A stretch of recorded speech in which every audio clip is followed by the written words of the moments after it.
warahmatullahi wabarakatuh. Selamat siang, selamat apa saja. Alhamdulillah siang hari ini saya Ridho Tawadi ketemu langsung dengan Direktur Produksi. Kok produksi sih? Direktur apa? Operasional ya di Kota Batik. Dan siang hari ini saya ingin ngulik sedikit saja seputar sejarah berdirinya Kota Pekalongan. Nah, tapi sebelumnya kita seruput kopi dulu. oh ngono ya, siap. Kita seruput kopi dulu, mantap.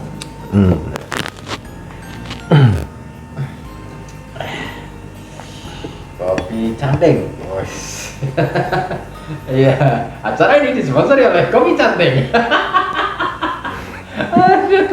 Aduh. Ya. Mas Arif Hiramsyah. Oke, ya. kita sapa saja langsung Mas Hiram. Sejarah Kota Pekalongan. Ini kan Pekalongan sebenarnya kan punya sejarah yang luar biasa. Ya. Cuman jarang orang tahu atau apalagi sempat menguak ke sejarah. Nah, perjalanan jenengan untuk selama ini bergiat dalam studi sejarah ini kan luar biasa kontribusinya. Nah, boleh diceritakan Mas Hiram soal sejarah asal-muasal Kota Pekalongan. Ya, kalau kota pasti belakangan ya daripada kabupaten yang lebih dulu mungkin eranya Mataram. Tapi kalau dilihat kan sama sebenarnya dengan beberapa kota lain seperti Magelang, terus Semarang, Cirebon. Itu karena pertama munculnya Undang-Undang Desentralisasi tahun 1903. Nah, dari situ kemudian Gubernur Jenderal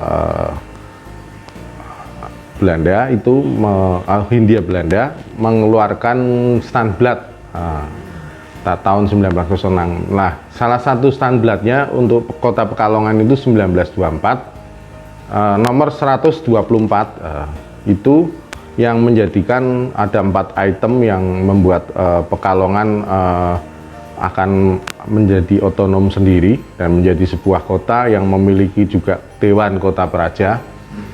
Nah, itu awal mula berdirinya Kota Pekalongan pada 1 April 1906 sesuai dengan keputusan dari Standblad itu. Tapi tidak serta-merta kemudian langsung ada wali kota misalnya begitu. Karena cukup lama ini, rentangnya 1906 baru kemudian dibentuk semacam komisi-komisi yang di kota yang terdiri dari beberapa orang Indo-Eropa, kemudian ada pribumi, tapi sebagian ada orang Tionghoa, ada orang Arab. Nah, di situ berkembang menjadi Kementerian. Nah, Kementerian itu ya kayak Dewan Kota Praja itu. Baru pada 1929 itu ada wali kota, Burgermeister. Nah, 1929. Nah, dengan wali kota pertama namanya PKW Lekemen. Nah, PKW Lekemen. Nah, 1929 itu, tapi beliau sebentar, kemudian diganti lagi oleh Haji Gunemen. Gunemen ini sebelumnya adalah asisten residen Pekalongan. Nah, itu sampai dengan 1942 itu terjadi sebanyak 8 kali pimpinan pergantian wali kota. Sementara kalau dilihat dari sejarah kota-kota di yang sama, Cirebon, Surabaya ya, kota-kota besar, Semarang, itu mereka cuma 6 kali atau bahkan Betawi itu paling 6 kali juga mungkin, Batavia. Jadi Pekalongan sampai 8 kali. Saya cukup kaget gitu. Itu masalah ya, Pak? Ya. Yang menarik adalah bagaimana di sini itu kan menariknya adalah ada memiliki 17 pabrik gula yang di Pantura dari mulai Brebes sampai Kalimati Batang. Itu mungkin salah satu titik sentral ekonomi yang kenapa Pekalongan cukup kuat untuk banyak diperebutkan. Nah, 1929 itu sebenarnya cukup masa-masa yang sulit itu. Karena 1929 itu mulai adanya krisis Malaysia yang menyebabkan salah satunya pabrik gula itu mulai pertumbangan. Ya, mulai maksudnya produksinya berkurang jauh dan ada PHK juga karena memang mendekati perang dunia pertama itu membuat ekonomi di Eropa tidak stabil, imbasnya ke Jawa, ke Hindia Belanda. Sampai itu sebenarnya kan dunia kan, krisis dunia dari Amerika juga mengalami krisis. Ya, yang menarik itu 1930 walaupun Pekalongan ini mengalami krisis tapi bisa menyelenggarakan sebuah event besar ya, Muktamar Nahdlatul Ulama kelima. Nah, itu yang menarik. Jadi ada semacam Pekalongan itu punya kemandirian ekonomi karena banyak masyarakatnya itu punya usaha atau saudagar ya, yang berdagang. Selain pertanian tentu ada tenun, ada tenun sarung, terus batik terutama. Batik itu pada masa-masa itu itu sudah surveinya The Cat Angelino itu menyebut ada 1039 pengusaha batik, baik yang mayoritas adalah kaum pribumi. Nah, itu di situ menunjukkan bahwa ekonomi Pekalongan menjadi giat dan Pekalongan terus berkembang karena pada masa-masa mulai awal 1900 itu mulai ada jalan kereta api ya, kereta api Pekalongan Semarang yang menjadikan bahwa Pekalongan itu menjadi kota metropolis.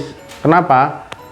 Walaupun mungkin saat itu pesawat atau bandar udara itu belum begitu banyak ya, itu Pekalongan punya pelabuhan ekspor impor.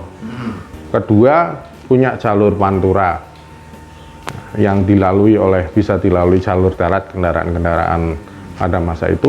Dan yang ketiga adalah jalur kereta api, sehingga Pekalongan menjadi salah satu daerah yang mudah dijangkau, walaupun terutama karena posisinya di pesisir itu yang menjadikan Pekalongan menjadi sebuah kota metropolis. Oke, agak ke belakang sedikit. Berarti pemerintahan Kota Pekalongan itu dibentuk oleh Belanda, oleh Hindia Belanda. Hindia Belanda ya waktu itu. Ya. Terus kemudian 8 wali kota yang pertama itu orang Belanda semua. Orang Belanda semua. Yang menarik orang Indo-Eropa sebenarnya, karena ada yang kalau saya lihat namanya itu A.E. Castellani, jadi keturunan Itali dia. Nah, salah satunya. Yang lain lebih banyak orang Belanda, Indo-Eropanya Belanda, tapi yang satu itu A.E. Castellani itu dari Itali. Dan memang di sini sebenarnya kaum Indo-Eropa itu yang tinggal di sini yang kemudian menjadi Dewan Kota Praja, diantaranya kemudian menjadi pejabat-pejabat karisdenan atau pejabat afdeling, pejabat perkebunan ya, yang ngurusi perkebunan itu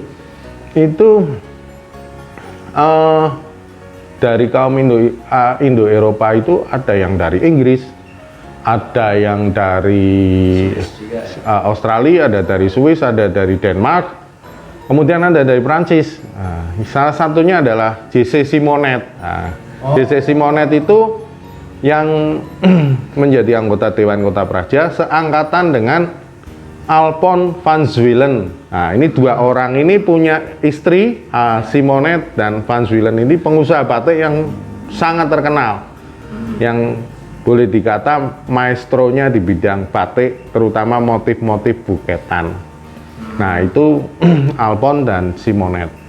Kemudian yang menarik, Pekalongan itu juga disinggahi oleh tokoh-tokoh pergerakan. Ya, salah satunya adalah Otto Iskandar Dinata. Otto pernah di sini 4 tahun, 1924 dan 1928. Otto juga anggota Gementerat, mewakili Budi Utomo. Nah, itu menjadi salah satu orang yang cukup getol melakukan perlawanan terhadap kolonial, termasuk masalah korupsi, ketika rakyat kecil terjerat hutang. Nah, itu Otto yang tampil di depan. Kemudian juga banyak tokoh-tokoh yang datang ke Pekalongan. Ada Pak Haji Umar Said Sokro Aminoto dengan murid-muridnya ya, Kartosuwiryo, Soekarno, Semaun, ya. Itu menarik sekali. Terus Agus Salim punya jaringan besar di Pekalongan, terutama banyak para pegawai pegadaian itu adalah anggota Serikat Pekerja Pegadaian yang pusatnya dipimpin oleh Agus Salim. Jadi Agus Salim itu juga sering datang juga ke Pekalongan. Nah, siapa kalau mereka itu datang ke Pekalongan ya? Tokoh-tokoh termasuk Adam Malik itu pernah menceritakan dalam salah satu autobiografinya itu bahwa dia kalau mencari salah satu sumber untuk pendanaan buat teman-teman mahasiswa yang akan berjuang, terutama yang tinggal di Belanda itu dari Pekalongan. Nah, kemudian Pak Cokro ketika mengambil alih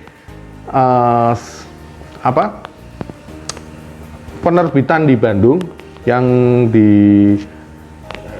Ali Syariati ya, lewat Ali Syariati namanya, tangan kanannya Pak Cokro itu sumbangan dari terutama dari kalangan orang Arab Pekalongan.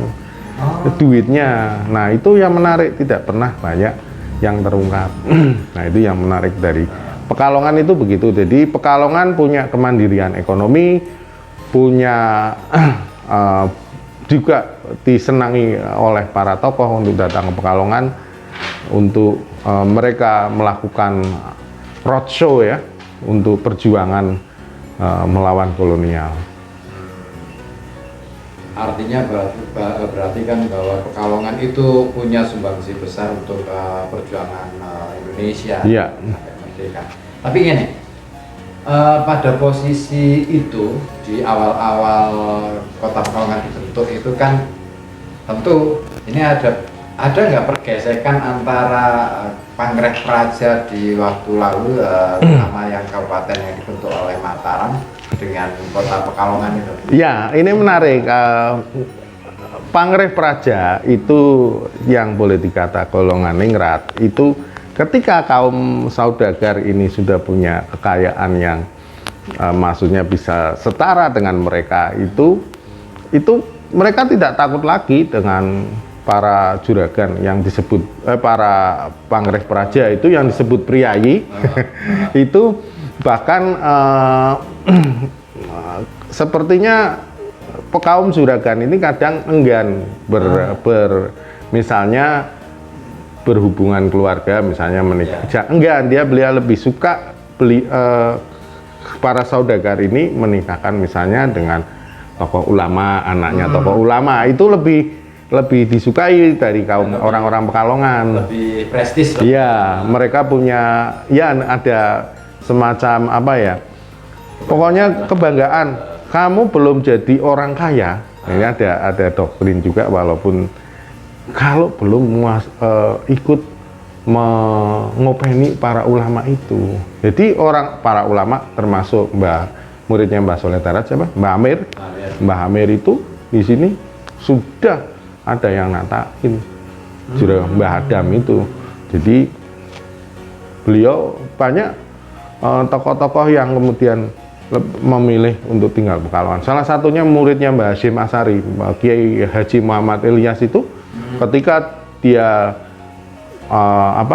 menyunting putri Haji Ismail dari Buat Manyurep itu dia lebih suka tinggal di Pekalongan. Ya, Haji Muhammad Ilyas ini kemudian menjadi Menteri Agama. Jadi Pekalongan ini banyak tokoh-tokoh yang kemudian semacam bergaul kemudian bisa membuat Pekalongan ini menjadi beda gitu. Apa karena gini, Pangreh Praja ini kan punya kecenderungan, para kaum prianya ini kan punya kecenderungan untuk lebih pro dengan Hindia Belanda. Ya, otomatis seperti itu kesannya karena Pangreh Praja itu bagian dari pegawai kolonial sehingga orang Pekalongan itu dengan kemandiriannya itu melawan Pangreh Praja secara tidak langsung, bahwa stratanya itu kamu itu sama dengan saya, seolah-olah seperti itu.